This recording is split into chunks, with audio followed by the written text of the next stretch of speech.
And I would say we got a little bit of a grab bag episode today on this episode of the RR Show. I am Vince, and we're going to be doing some r/TIFU entitled people and neighbors from hell. Going to be fun, going to be great. And the question is, have you shared an episode with your friend? Have you shared the show with a family member? Would you do it? We'd appreciate it. All right, let's begin this episode of the RR Show right now. Our first story comes from r/TIFU, posted by user Laura Jean 86. TIFU and shoved a customer.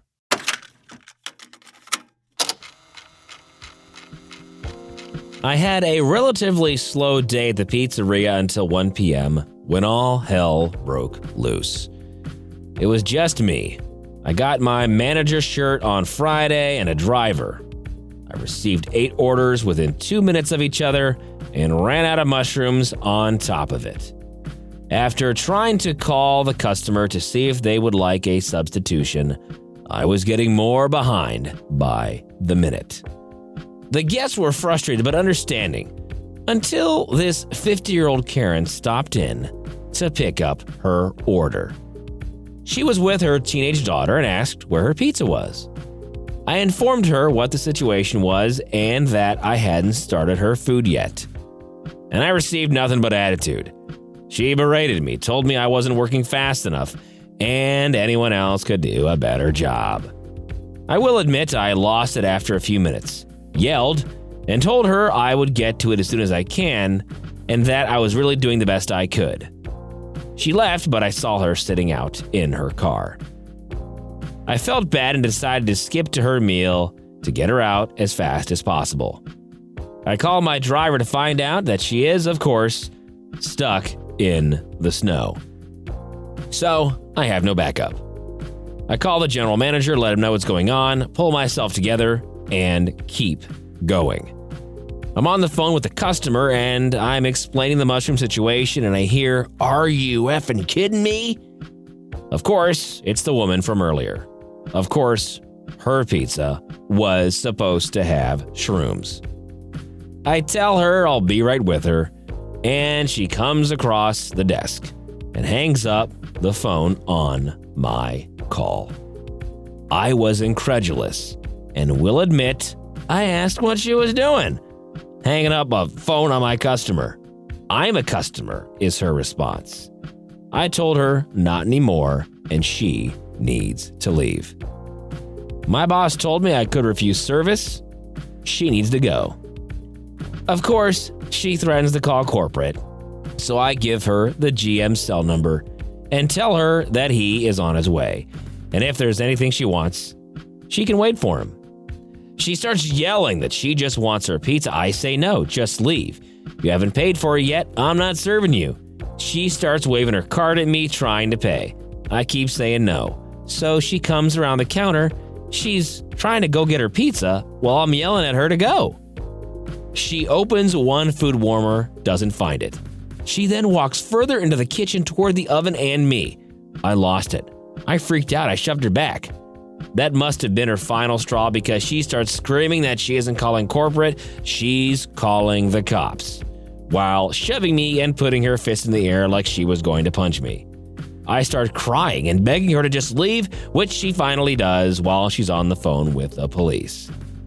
I knew I was going to jail for assault, and I tried to prepare myself for it in the back while I waited for the officer. In the end, the officer said we would just let it go. Tempers flared, nobody was hurt, and I didn't go to jail.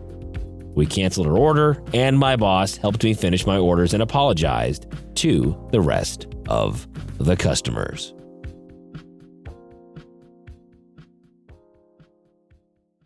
Alrighty, here we go from r/entitled people, posted by user Assignment Cold 8106.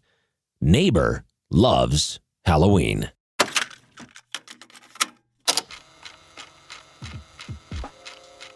Just thought I'd share a weird-ass encounter I had this weekend. My grandpa's neighbor is probably in her late 30s. I'm staying with him for a while because of a roommate situation. His property is a few acres, and the neighbor's lot is similar. They're separated by trees. My grandpa, He has a dog, an old German Shepherd. He's gotten sensitive to noises lately. Here's the problem. Neighbor is a Halloween fanatic. My grandpa said she gets her Halloween decor up in late August. But the issue isn't the decor. It's that she's got this odd soundscape. The soundscape includes a fireworks gunshot-type cluster bangs that happen every so often. Given the distance between the homes, we shouldn't be able to hear any of it. Anyway, she runs it from about 5 till 10 p.m. They don't get trick-or-treaters or anything in this area. Houses are too far apart and have long/private drives. So this is for herself. My grandpa is too nice/conflict avoidant to do anything about it, but I feel so bad for the dog. After a day of the sounds triggering the dog, I went over and introduced myself. It was the first time meeting her, so I didn't immediately want to launch into my complaint. I went along with some conversation to build rapport. She was extremely chatty at first, asked a lot of questions about me, tried to guess my ethnicity. I have a racially ambiguous face, and she wanted to prove she could read my features or whatever. From there, she started telling me which celebrities I remind her of. Haven't heard of any of them. And then she started talking about horror movies. I couldn't get a word in. I had to interrupt her. I explained about our dog. Started with maybe you could consider using a different soundscape or turning it down. As soon as I brought up this topic, she got all cold. Her whole demeanor towards me changed, but she did agree she would turn it down. She didn't. So I turned up to her door for the second time. This was just yesterday. This is when it got weird. She answered the door in a full costume and was putting on a character that she didn't feel necessary to drop while she was talking to me. I tried to let her know I'm going to be making a noise complaint if she doesn't adjust her soundscape. I asked her how come she didn't turn it down. She ignored this by telling me I look like I have a delicious liver. It's hard to express how frustrating it was. I said nothing. I just stared at her, irritated, hoping she'd drop the act. Instead of getting serious, she kept the weird voice going and told me, "Lower your eyebrow. Why are you so grumpy?" She also tried to reach out slowly to touch my face or something. I just turned around and left. This woman was still in her character. She said something after me, but I was not able to make it out enough to quote it here. I got home, made a noise complaint. Cops took my statement. Then they went over and talked with her. No more soundscape. Peace and quiet. Today, she left a dead bird on the doorstep.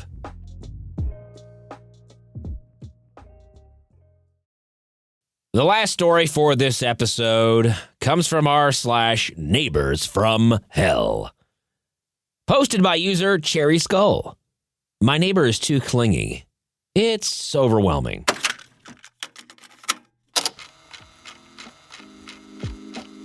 My neighbor is sweet, but she's incredibly clingy, and I'm struggling to set boundaries without hurting her feelings.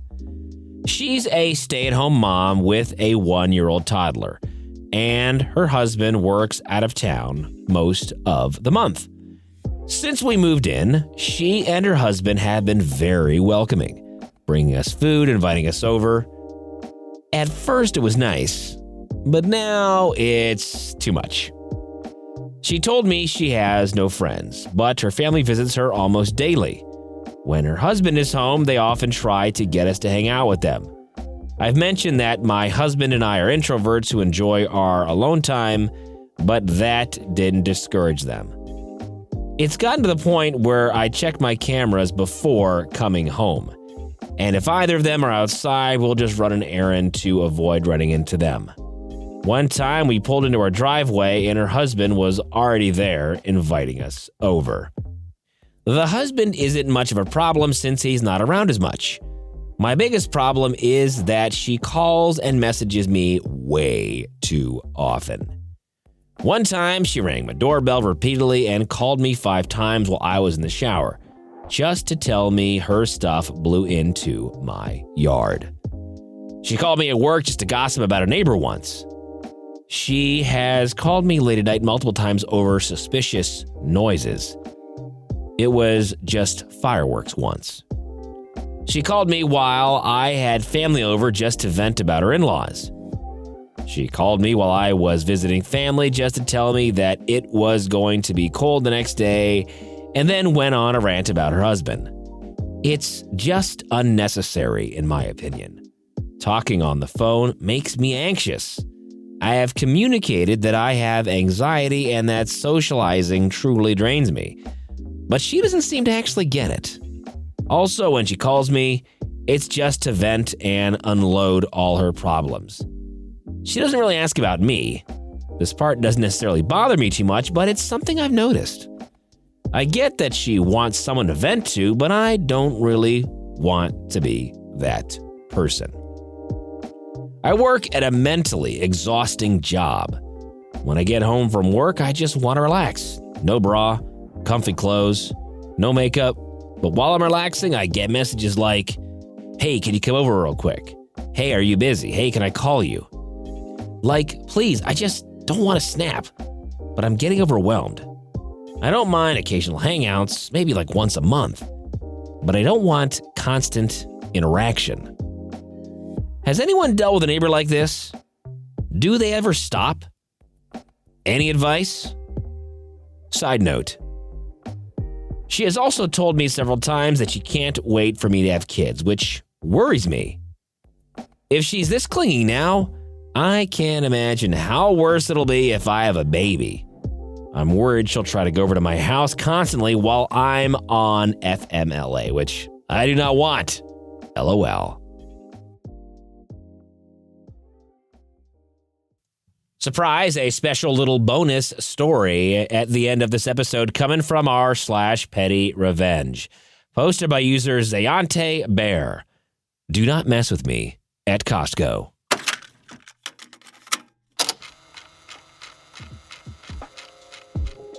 A couple of weeks ago, after checking out at Costco, I was doing the normal routine for loading purchased items into the vehicle. I quickly and efficiently transferred everything from the cart to bags in the back seat of my truck. This usually takes me about 90 seconds to do before returning the cart. I don't like to hold strangers up and generally want to get home to swim around in my Costco purchases like a middle-aged Scrooge McDuck. Halfway through said process, some guy pulls up behind my truck and puts on his signal, intending to take my space as soon as I'm done. No problem, I'm moving fast. But then the jerk has the audacity to look impatient after about 3 seconds and vigorously waves for me to hurry up. Seriously, dude, you just got here and you're trying to rush me? My process is flawless, and you have the gall to act like I need to hop to your tune? This triggered my pettiness. I'm sorry, my dude, but I'm no longer in control of what happens. This is between you and petty me now. I'm just an innocent bystander. So, I immediately stopped my fast and efficient process of packing the vehicle and switched to molasses mode. I slowly moved every item in, one at a time. I pulled out a bag of seaweed snacks and started to look over the top of my glasses to really examine it. I slowly read its description out loud. Then I looked around to find a bystander to discuss this purchase with. I resumed. More items went back in. When he looked like he was about to give up, I'd act like I was done. Then discovered, nope, more items still in the cart. I drug this on for about 5 minutes, making him wallow in place, trapped by the sunken cost of how long he already waited. I'm now done. Getting back behind the wheel, and he seemed relieved, like the blood vessel he was about to rupture with impotent rage was finally easing. So I back my truck up, slowly. I stop, pull forward to reposition, then slowly back to again. I'm channeling my inner Colin Robinson and making this process as excruciating as possible. I backed up slowly, far more than I needed, until he thought I was going to hit him and started to honk. And finally, I drove away. I know this doesn't compare to most petty stuff on here, but it amused me, and I wanted to share. Edit.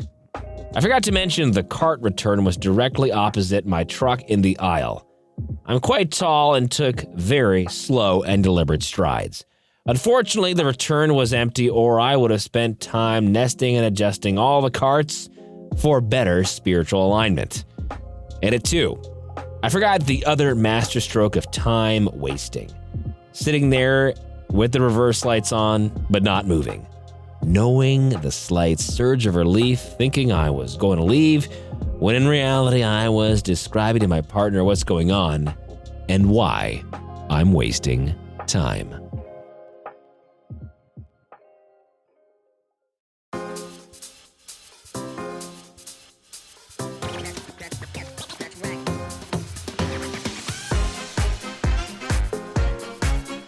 So thanks for being with us. The RR Show is a production of Evergreen Podcasts and Wessler Media. Now, if you'd be so kind, please follow or subscribe to our show wherever you get your podcasts. And if you're feeling extra nice, you might as well leave a 5-star review. But for more, visit the website, rrshow.com. That is rrshow.com. I'm your host, Vince, and we'll see you next time here on The RR Show.